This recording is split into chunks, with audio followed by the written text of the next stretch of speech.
Yellowstone es el mayor y más famoso parque nacional de América. Cada año, unos 3 millones de turistas visitan su exuberante naturaleza. Pero bajo sus manantiales termales de agua caliente y frondosos bosques, se oculta un monstruo que la gente desconoce. Millones de personas acuden a Yellowstone cada año para contemplar su maravilloso paisaje, sus animales y todo lo demás. Sin embargo, muy pocos comprenden que aquí se hallan sobre un gigante dormido. Si este gigante llegara a despertar, los Estados Unidos quedarían devastados y el mundo se sumiría en una catástrofe que llevaría a la humanidad al borde de la extinción.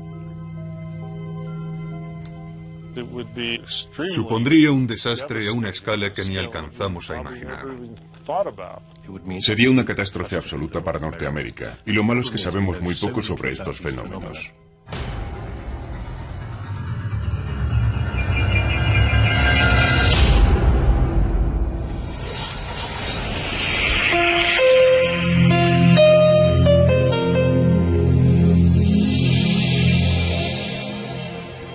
Supervolcanes.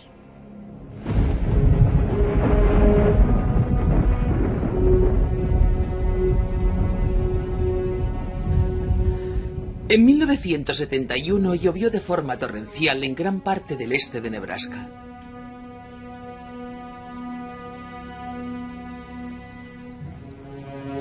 Durante el verano, el paleontólogo Mike Burgess viajaba por las tierras de labranza de la ciudad de Orchard en el Medio Oeste. Lo que allí descubrió superó con creces todas sus expectativas. Iba caminando por esta hondonada en busca de fósiles, como he caminado por miles de hondonadas antes, con la vista fija en el suelo para descubrir pedazos de fósiles que pudiera haber arrastrado la lluvia de la noche anterior.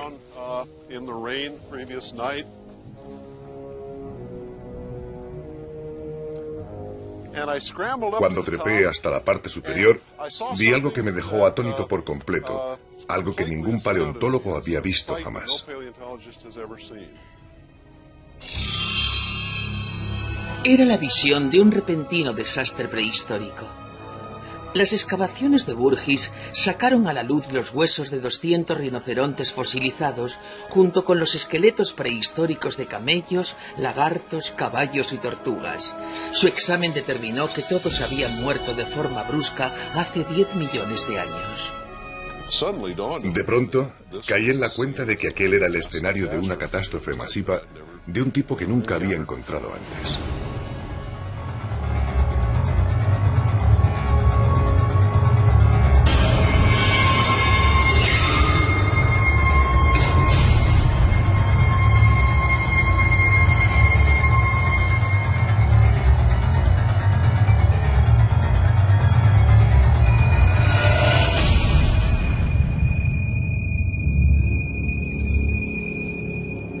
Sin embargo, la causa de la muerte siguió siendo un misterio. No habían muerto de viejos.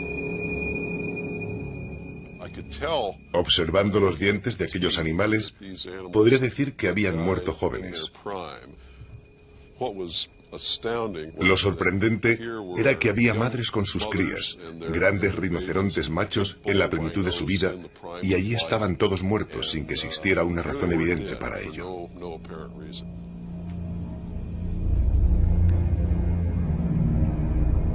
La muerte había sorprendido de repente a los animales de Orchard.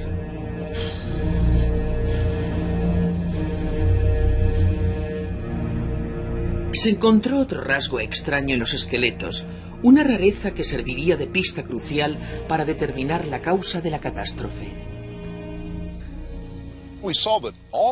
Observamos que todos estos esqueletos estaban cubiertos por una capa muy peculiar. Un material blando que al principio tomé por un depósito mineral.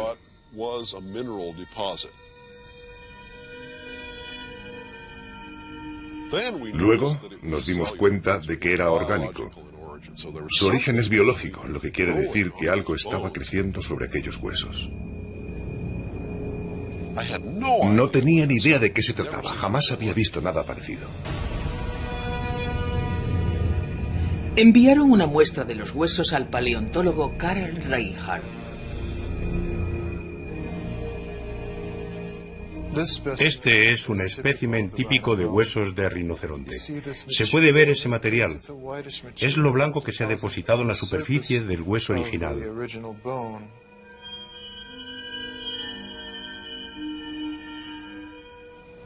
Esto me resultaba extraño, pero cuando me remonté a otras de mis experiencias, me di cuenta de que se parecía a algo conocido por los veterinarios, una dolencia llamada enfermedad de Marie. La enfermedad de Marie es síntoma de una mortal enfermedad pulmonar.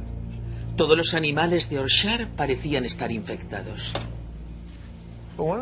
Una de las pistas fue que lo padecían todos los animales. Fue muy importante comprender que para que todos los animales mostraran esa enfermedad, debía de haberse tratado de un problema universal. Los científicos descubrieron que el problema eran las cenizas. Hacía 10 millones de años que murieron asfixiados por las cenizas. Pudo ser como una neumonía, cuando los pulmones se llenan de fluidos, solo que esta vez el fluido debía ser sangre. La ceniza es muy cortante. Habría esquirlas microscópicas de ceniza atacando el tejido pulmonar y provocarían una hemorragia. Imagino a esos animales tambaleándose entre las densas cenizas, escupiendo sangre por la boca hasta que poco a poco iban muriendo de la forma más terrible.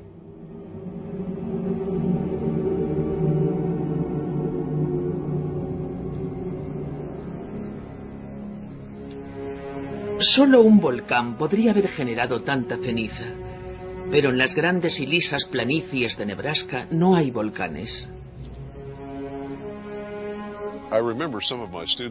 Recuerdo cómo algunos de mis estudiantes y yo nos sentamos allí tras un día de excavaciones y especulamos sobre la procedencia de todo aquello. Hoy en día no hay volcanes en Nebraska y por lo que sabemos nunca los hubo. Pero era obvio que debió haber un volcán en algún sitio, capaz de producir suficiente ceniza como para cubrir por completo esta zona. Lo que nadie podía adivinar era dónde estaba.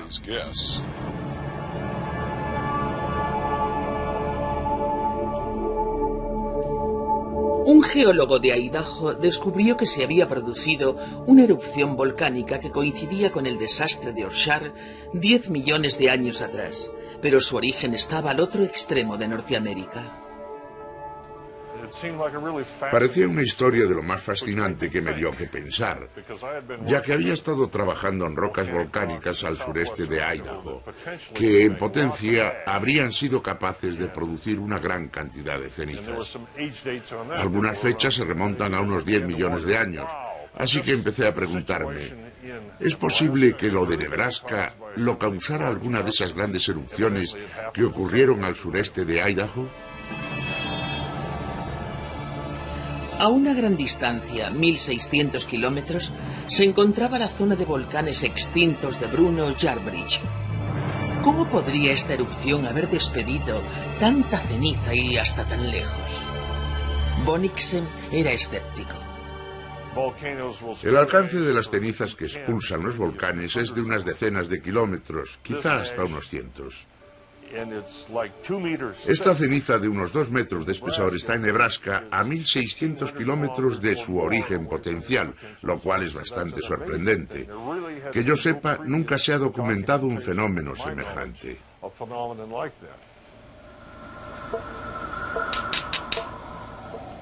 A pesar de sus dudas, Bonnicksen decidió comparar la composición química de las cenizas de ambos lugares. Analizó muestras tanto de Bruno Yarbridge como de Yorkshire y trazó su composición mineral en un gráfico en busca de similitudes. Si tienes un grupo de rocas muy parecidas a otras, deben pertenecer a un lugar que no esté muy distante. Realizamos el análisis de las muestras de Yorkshire y pensé que podría intentarlo de nuevo para ver qué parecido tenían entre ellas.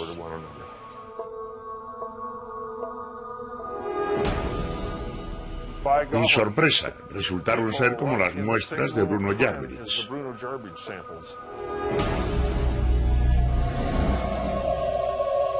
La corazonada de Bonniksen resultó ser correcta.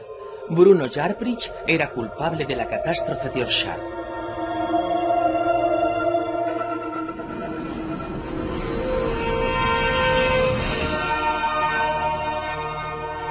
Una erupción que cubrió la mitad de Norteamérica con 2 metros de cenizas sería cientos de veces más potente que la de cualquier volcán normal.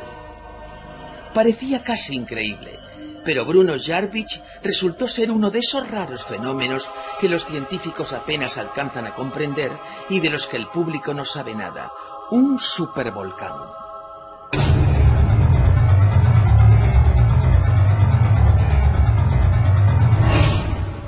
Los supervolcanes son erupciones y explosiones de proporciones catastróficas.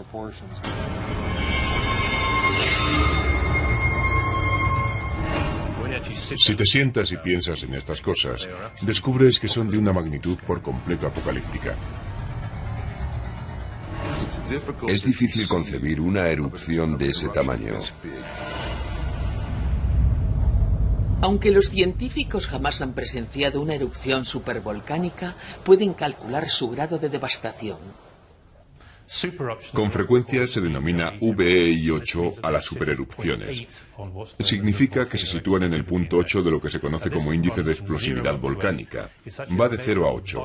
Mide la violencia de una erupción volcánica y cada punto representa una erupción 10 veces más poderosa que la anterior. Si tomamos como ejemplo el monte Santa Elena, un VEI5, podemos representar la erupción con un cubo de este tamaño.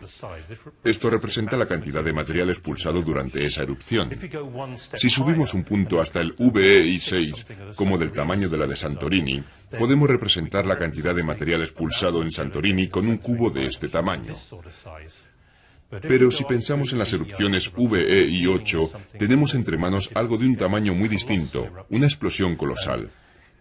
Se pueden representar algunas de las mayores erupciones VEI8 con un cubo de este tamaño. Es enorme. Los volcanes normales están compuestos por una columna de magma, roca fundida, que emerge desde las profundidades de la Tierra, haciendo erupción en la superficie y solidificándose en capas a los lados. Esto forma las familiares cimas redondeadas o montañas con forma cónica. La mayoría de la gente piensa que un volcán es un bonito cono simétrico. Se forma cuando el magma sube hasta la superficie y es expulsado en erupciones explosivas o como lava. La ceniza y varias capas de lava se van acumulando hasta que al final queda la clásica forma de cono. Los vulcanólogos saben que este lento flujo líquido de magma contiene una enorme cantidad de gases volcánicos, como dióxido de carbono y dióxido de sulfuro. Como el magma es tan líquido, estos gases burbujean hasta la superficie y escapan con facilidad.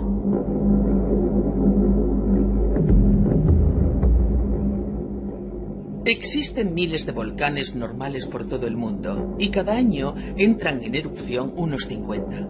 Pero los supervolcanes son algo muy distinto. En primer lugar, su aspecto es diferente. En vez de ser montañas volcánicas, los supervolcanes forman depresiones en el suelo. Aunque jamás se ha presenciado la erupción de un supervolcán, los científicos han reconstruido cómo se forman gracias al estudio de las rocas que los rodean. Al igual que los volcanes normales, se originan cuando una columna de magma se abre paso desde las profundidades de la Tierra. Bajo ciertas condiciones, el magma, en vez de llegar a la superficie, se acumula y funde la corteza terrestre, convirtiendo la propia roca en un magma más denso. Los científicos no saben por qué, pero en el caso de los supervolcanes siempre se acaba formando un inmenso depósito de roca fundida. Allí el magma es tan denso y viscoso que atrapa los gases volcánicos, alcanzando una presión colosal durante miles de años.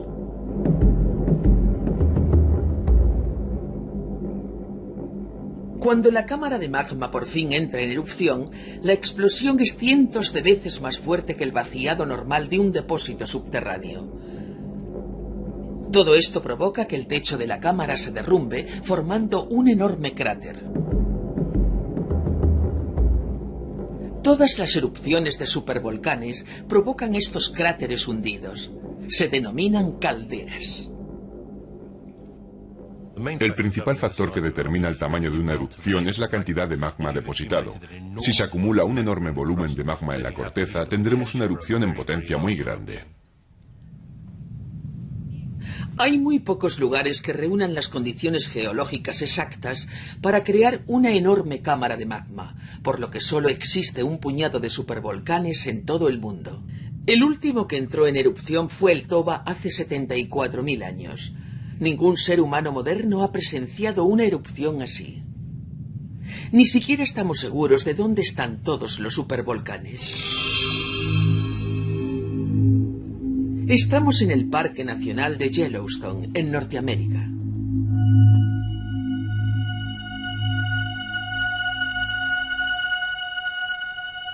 Desde siempre la gente comienza a explorar Yellowstone por la zona conocida como hidrotermal.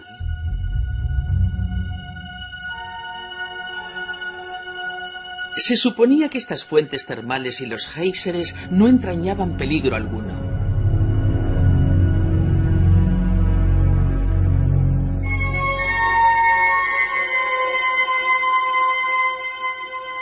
Pero todo eso tendrá que cambiar.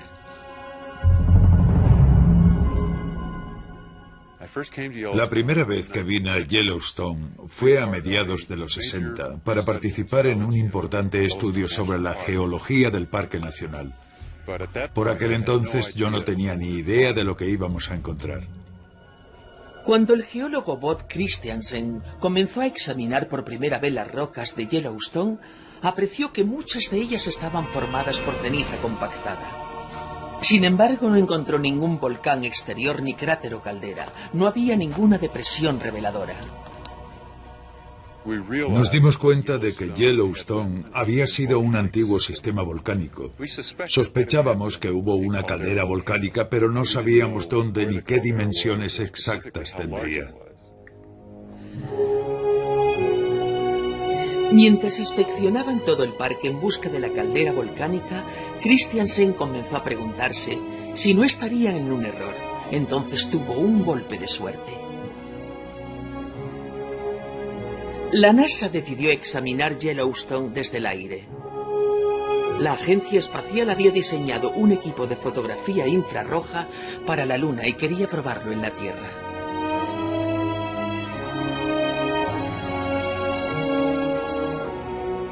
El vuelo de prueba de la NASA tomó las fotografías de Yellowstone más reveladoras que jamás se han visto. Lo más excitante de verlo todo a través de los sensores de imagen a distancia era la sensación de que te mostraban de una pasada lo que en realidad había allí. Christiansen no había podido distinguir la antigua caldera desde el suelo porque era demasiado grande. Abarcaba casi todo el parque nacional. Era una falla enorme, con 70 kilómetros de largo y 30 de ancho. Debió ser un supervolcán descomunal, con seguridad uno de los más grandes descubiertos en toda la Tierra.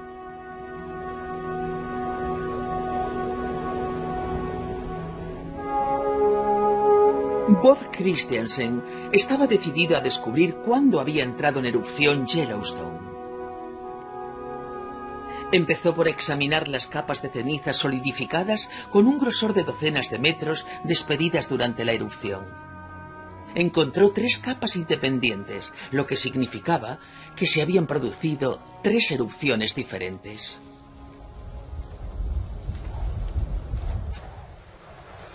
Cuando Christiansen y su equipo fecharon las cenizas de Yellowstone, se encontraron con algo inesperado. La caldera más antigua se había formado gracias a una tremenda erupción hace 2 millones de años. La segunda erupción se produjo hace 1.200.000 años, y al fechar la tercera y más reciente, descubrieron que se había producido hacía tan solo 600.000 años. Las erupciones se espaciaban de forma regular. Sorprendidos, nos dimos cuenta de que existía un ciclo de formación de calderas y que estas enormes erupciones volcánicas se producían más o menos cada 600.000 años.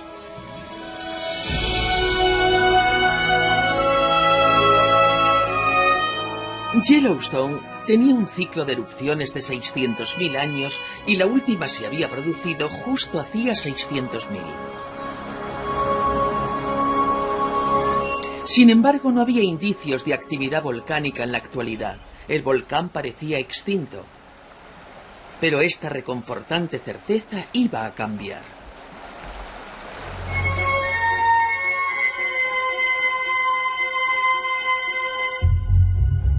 Había otro geólogo fascinado por la historia volcánica de Yellowstone.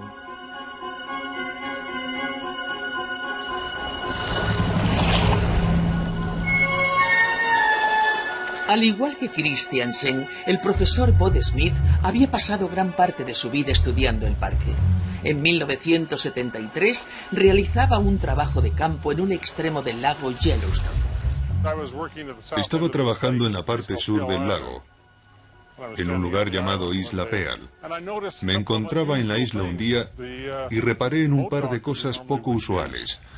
El embarcadero que solíamos utilizar parecía haberse sumergido. Esa tarde, mientras observaba la extensión sur del lago, pude ver que el agua estaba inundando los árboles. Me fijé en esos árboles y vi que el agua había subido un poco de nivel, con una altura de quizás unos 30 centímetros. Me pareció muy extraño, porque en ningún otro sitio había cambiado el nivel del lago. ¿Qué significaba? No lo sabíamos. Smith encargó un reconocimiento para intentar descubrir qué estaba ocurriendo en Yellowstone. Ya se había estudiado el parque con anterioridad durante los años 20, cuando se midió su elevación por encima del nivel del mar en varios puntos de Yellowstone. 50 años más tarde, Smith estudió los mismos puntos. La idea era medir sus elevaciones para comparar las de mediados de los 70 con las obtenidas en 1923. Lo que hicimos fue tomar de nuevo las medidas con un nivel de precisión de unos milímetros.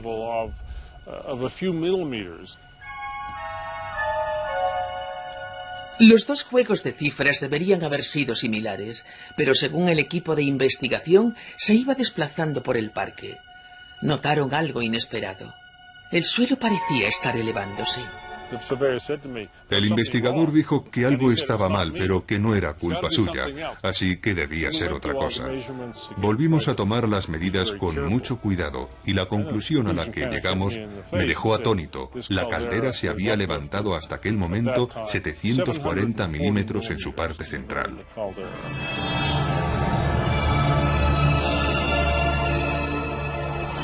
Mientras seguían midiendo, empezó a surgir una explicación para los árboles sumergidos.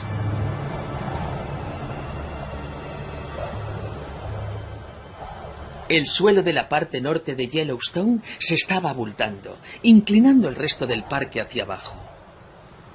Se estaba levantando sobre la parte firme del lago, inundando con agua los árboles de la orilla.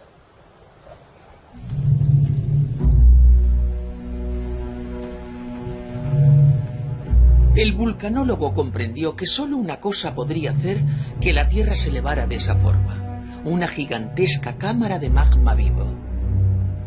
El supervolcán de Yellowstone estaba activo, y si los cálculos de su ciclo eran correctos, la siguiente erupción ya iba con retraso.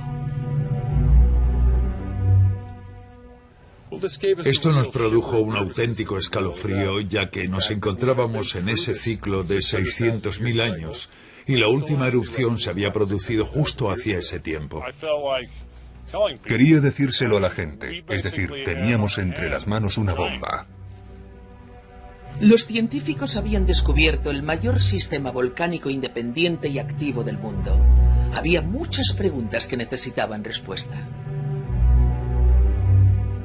¿Qué dimensiones tenía la cámara de magma subterránea? ¿Qué alcance tendrían los efectos de una erupción? Y lo más importante, ¿cuándo iba a ocurrir?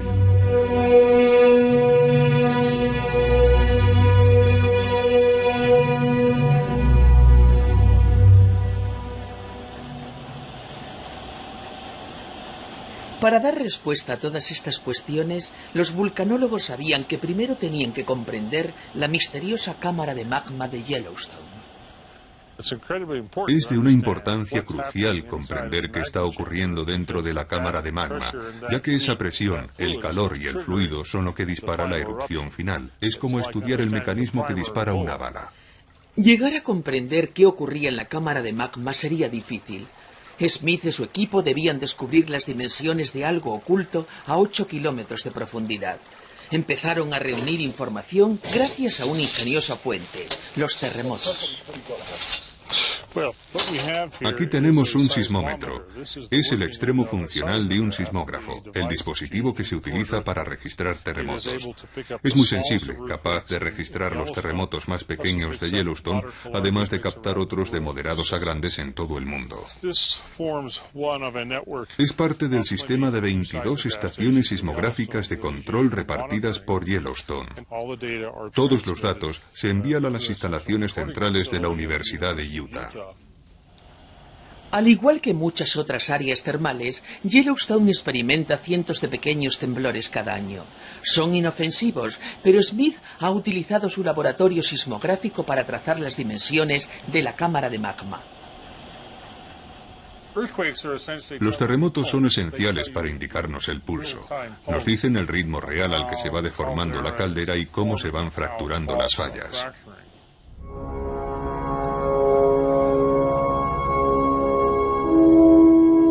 Los 22 sismógrafos permanentes de voz de Smith están repartidos por todo el parque. Detectan las ondas sonoras procedentes de terremotos subterráneos. Las ondas se desplazan a diferente velocidad según la textura de los objetos que atraviesan. Las ondas sonoras que atraviesan roca sólida son más rápidas que las que se desplazan por roca fundida o magma. Midiendo el tiempo que tardan en llegar a cada sismógrafo, Smith puede determinar qué material han atravesado. De esta forma se acaba trazando la imagen de lo que se oculta bajo el parque.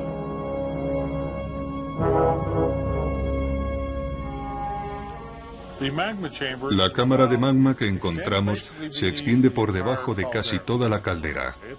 Puede que tenga unos 40 o 50 kilómetros de larga, quizás unos 20 de ancha y un grosor de unos 10 kilómetros.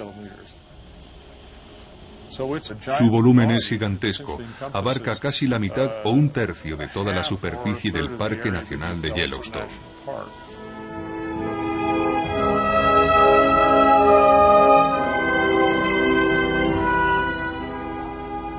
La cámara de magma era enorme.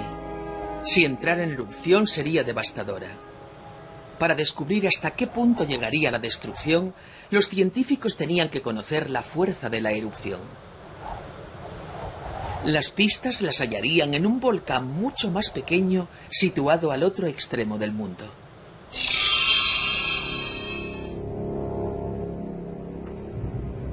La isla griega de Santorini.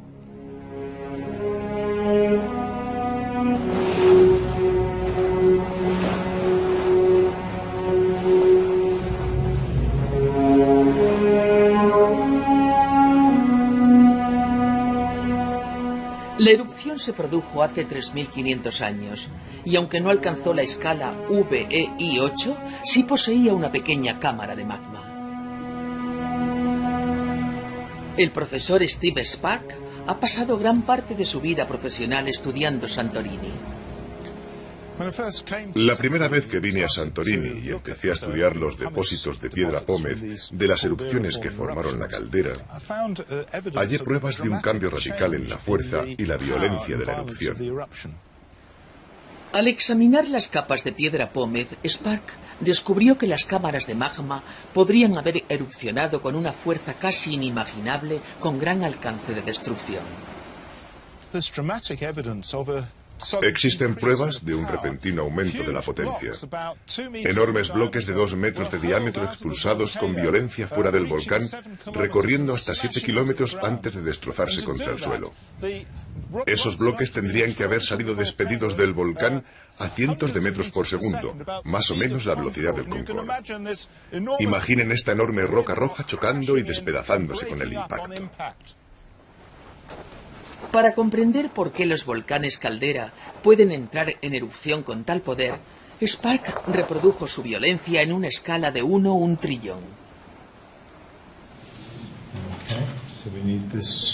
En el laboratorio hizo un modelo de la reacción que se produce en la cámara de magma de una caldera en erupción.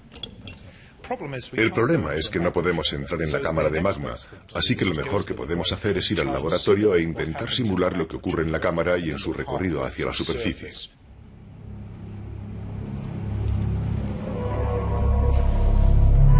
Sparks pensaba que al escapar, el gas volcánico atrapado en la cámara podría ser el responsable de la violencia de las erupciones. Dentro de un frasco de cristal, la cámara de magma vertió una mezcla de resina de pino y acetona. La resina reproducía el magma y la acetona simulaba los gases volcánicos atrapados como el dióxido de carbono y el dióxido de sulfuro. La resina de pino es un material muy denso y pegajoso, por lo que tiene algunas de las propiedades del magma. Así que pensamos que si podíamos encontrar un gas que disolviera la resina de pino, como la acetona, podríamos conseguir un sistema en el laboratorio que representara un caso natural.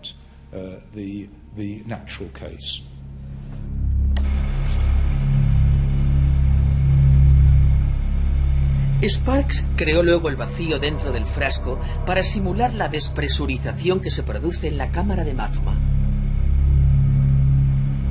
Cuando un supervolcán entra en erupción, el gas volcánico disuelto se puede expandir.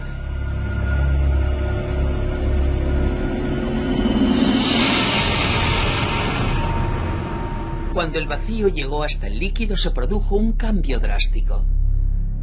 La acetona disuelta se convirtió de repente en gas.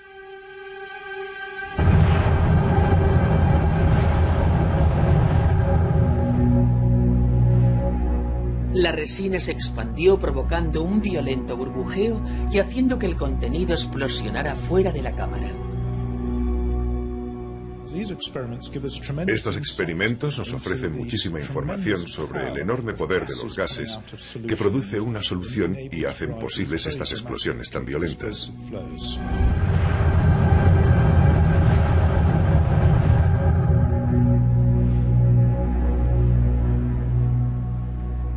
A diferencia de los supervolcanes, los volcanes normales no poseen este gran depósito de magma, y los gases volcánicos atrapados no tienen la potencia necesaria para provocar erupciones tan fuertes.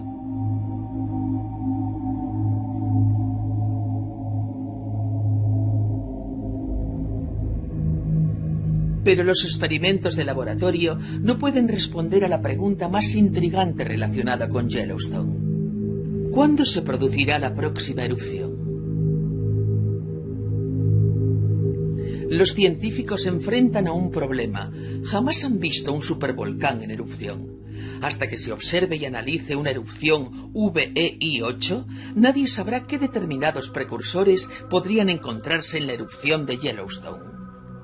Podemos hacer modelos de volcanes y de su actividad en un ordenador del laboratorio, pero necesitamos datos derivados de la observación para que sean más realistas. Nunca se han estudiado científicamente ni documentado los precursores de las erupciones volcánicas gigantes, por lo que no sabemos qué debemos buscar.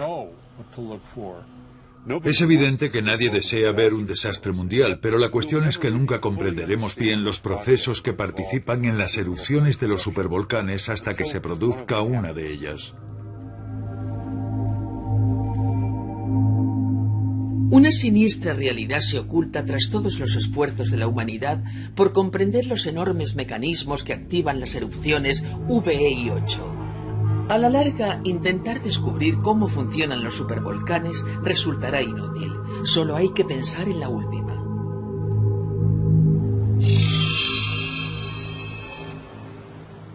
Hace 74.000 años, un supervolcán entró en erupción aquí, en Sumatra. Debió producir el estruendo más ensordecedor que jamás haya escuchado el ser humano. Debió despedir grandes nubes de ceniza que se extendieron por todo el mundo. La caldera resultante formó el lago Toba, de 100 kilómetros de largo y 60 de ancho. Fue, en otras palabras, colosal.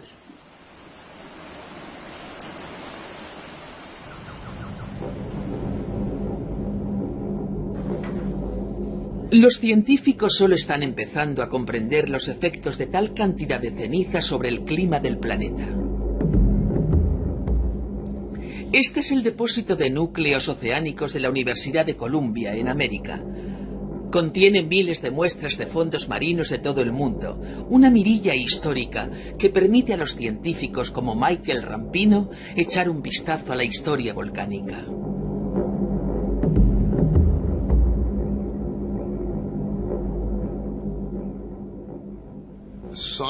La erupción del Toba fue enorme.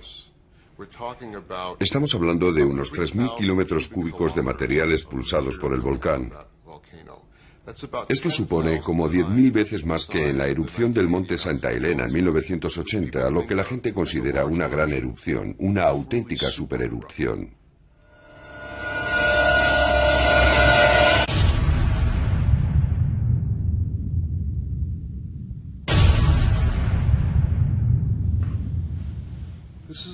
Esta es la perforación de un núcleo oceánico procedente de la parte central del Océano Índico. Se halla a unos 2.500 kilómetros del volcán Toba, pero aquí tenemos 35 centímetros de ceniza depositada tras la erupción del Toba. Esto demuestra que esa fue una erupción supervolcánica, que fue muchísimo más grande que cualquier otra erupción volcánica que se aprecie en los registros geológicos. El análisis químico de la ceniza indica que esta erupción era rica en azufre, liberando a la estratosfera una gran cantidad de dióxido de azufre y otros gases que se transformarían en aerosoles de ácido sulfúrico y afectarían al clima de la Tierra durante años. Hace ya mucho tiempo que los científicos saben que las cenizas volcánicas pueden afectar al clima del planeta.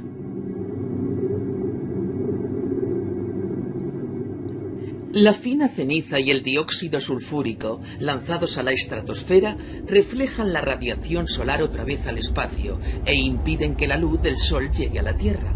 Esto tiene un efecto de enfriamiento sobre el planeta. Al año siguiente de la erupción en 1991 del monte Pinatubo, por ejemplo, la temperatura media del planeta descendió medio grado centígrado.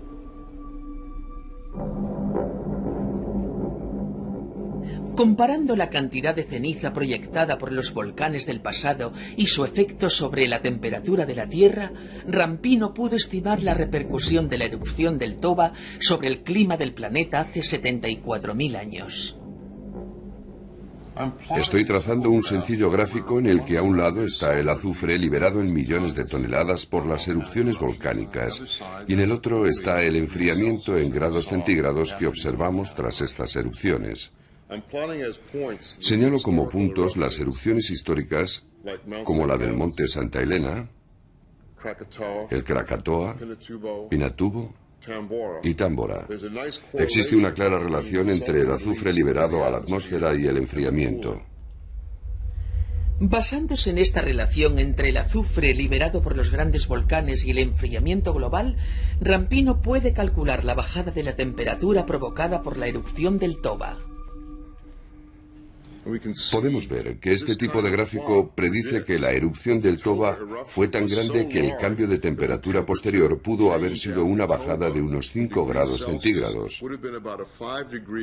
Algo muy importante, un enfriamiento del planeta muy acusado. Una bajada media de 5 grados centígrados en la temperatura global habría sido devastadora, provocando que el verano en Europa se congelara e induciendo el invierno volcánico.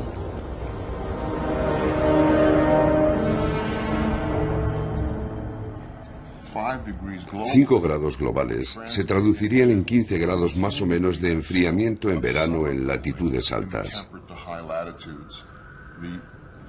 Los efectos sobre la agricultura, sobre el crecimiento de las plantas y la vida en los océanos serían catastróficos.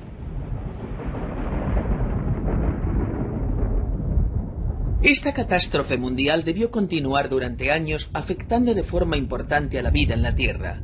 Pero, ¿qué repercusión tuvo sobre los seres humanos? La respuesta podría hallarse enterrada no solo en las rocas antiguas, sino también dentro de todos nosotros.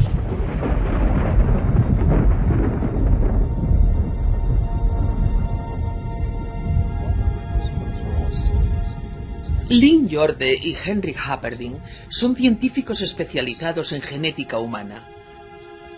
Desde comienzos de los años 90 han estudiado el ADN mitocondrial utilizando esta información para investigar el pasado de la humanidad. La mayor parte de nuestra información genética se almacena en el núcleo de nuestras células, pero existe una pequeña cantidad separada en otro elemento, la parte que produce la energía de las células, la mitocondria.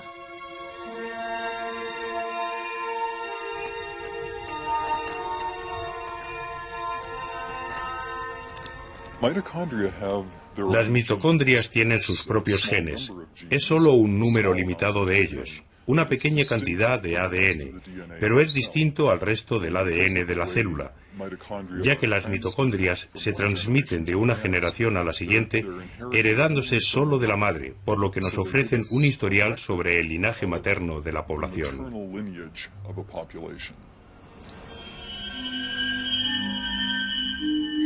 Solo se hereda el ADN mitocondrial de la madre. Todas las mutaciones pasan de madre a hijo, generación tras generación, a un ritmo regular. Al cabo del tiempo, todas estas mutaciones se acumulan en una población.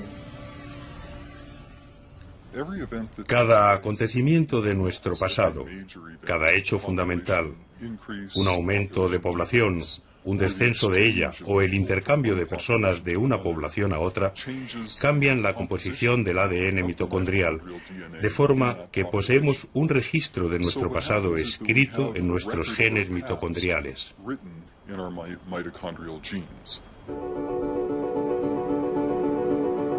Conociendo el patrón de mutación del ADN mitocondrial y mediante un complejo análisis de la distribución de estas mutaciones, los genetistas pueden estimar el tamaño de la población en el pasado.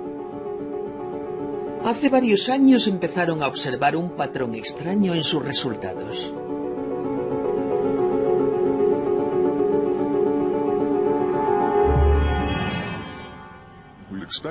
Esperábamos encontrar un patrón que se ajustara a un tamaño de población bastante constante. En vez de ello, vimos algo que acababa de forma tajante con esas expectativas. Hallamos un patrón que coincidía mucho más con una drástica reducción del tamaño de la población en algún punto de nuestro pasado.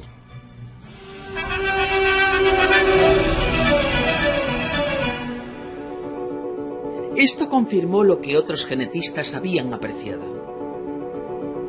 Dado el tiempo que los seres humanos llevan existiendo, debería existir una amplia gama de variación genética, pero el ADN de las personas de todo el mundo es en extremo parecido.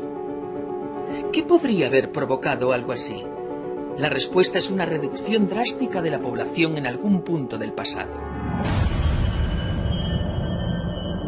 Un estrechamiento. Imaginamos la población distribuida de esta forma. En un pasado lejano teníamos una gran población, pero luego se produce una reducción como esta, y luego un posterior aumento de la población otra vez. Así pues, habría familias de personas en ese pasado distante con una importante cantidad de diversidad genética.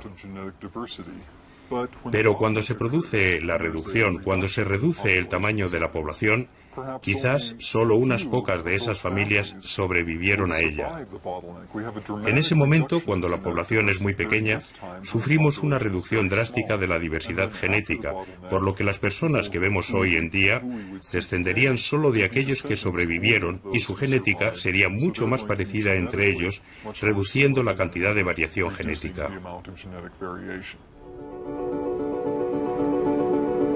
El ADN humano es tan parecido que los científicos concluyeron que la reducción de la población había sido catastrófica. Parecía increíble pensar en todos nosotros, que ahora somos 6.000 millones de personas en la Tierra, y lo que esos datos nos indicaban era que nosotros, toda nuestra especie, se había reducido a tan solo unos pocos miles. Lo vimos de repente. Teníamos algo que decir sobre la historia de la humanidad.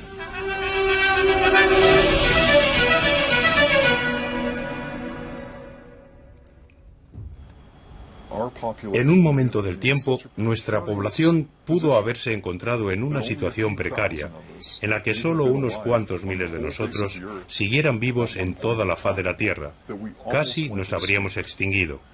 Pudo pasar algo tan catastrófico que estuvo a punto de provocar que nuestra especie desapareciera por completo.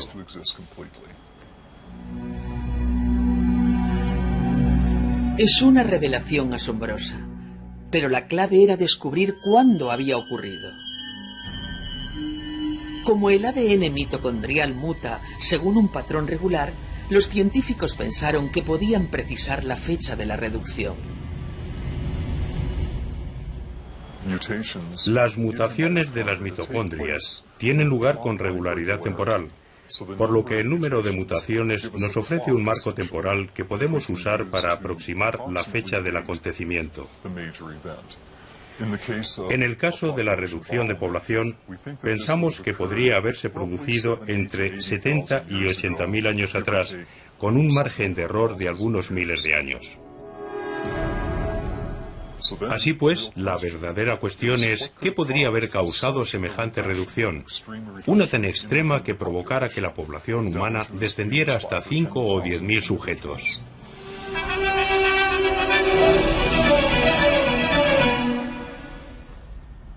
Los genetistas no tenían ni idea de qué podría haber causado una reducción tan dramática de la población.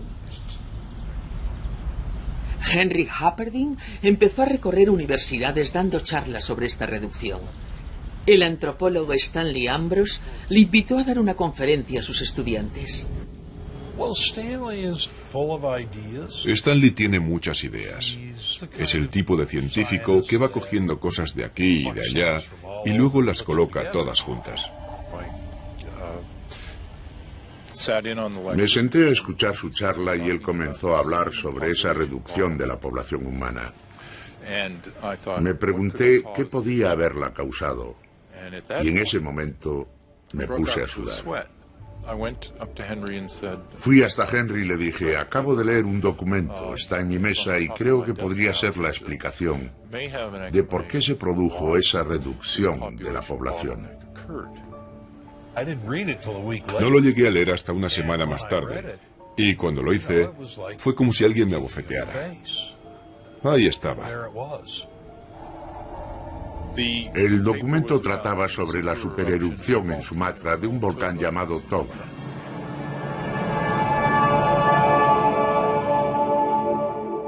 Este equipo de científicos piensa que la reducción se produjo entre 70 y 80.000 años atrás, aunque todavía es una cifra muy polémica. El Toba erupcionó a mitad de ese periodo, hace 74.000 años. Si es cierto que existe una conexión, este estudio tiene terribles implicaciones sobre una futura erupción en Yellowstone. Podría ser de un tamaño y violencia similares al del Toba. Al igual que este volcán, tendría un efecto devastador, no solo en la región circundante Norteamérica, sino en todo el mundo.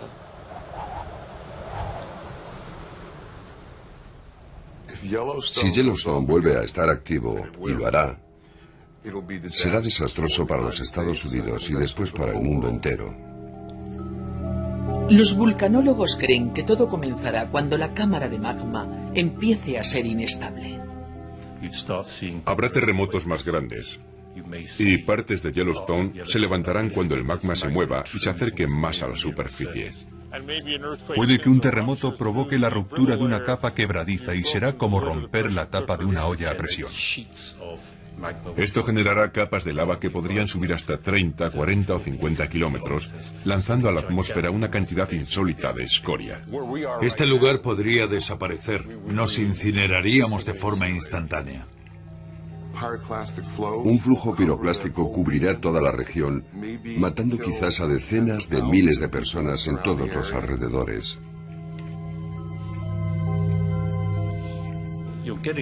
Hablamos de una erupción que apenas podemos imaginarnos, porque nunca se ha visto algo semejante. No se podría hacer nada a 1000 kilómetros a la redonda mientras ocurre algo como esto. Las cenizas lanzadas a la atmósfera y depositadas en grandes extensiones de los Estados Unidos, sobre todo en las grandes llanuras, tendrían efectos devastadores. La zona más afectada sería el centro agrícola de Norteamérica, que produce una ingente cantidad de grano a escala mundial. El verdadero problema es que no se vería nada. Los cultivos se desvanecerían de la noche a la mañana.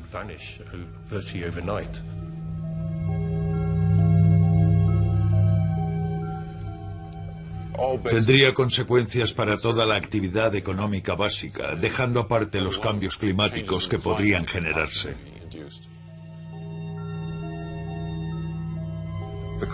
Los efectos climáticos en el planeta derivados de esa erupción se deberían a la nube de materiales que subirían a la atmósfera. Se extendería por todo el mundo y tendría un efecto de enfriamiento que es probable que acabara de un plumazo con todas las cosechas del mundo. Lo cierto es que no se puede exagerar el efecto de estas grandes erupciones. En cierto sentido, la civilización comenzaría a desgarrarse. Que a lo largo de la historia no se haya visto ni documentado algo así, significa que la raza humana no está familiarizada con estas cosas porque son hechos muy raros. La cuestión no es si se activará o no. La verdadera cuestión es cuándo, ya que antes o después se producirá una de estas grandes supererupciones.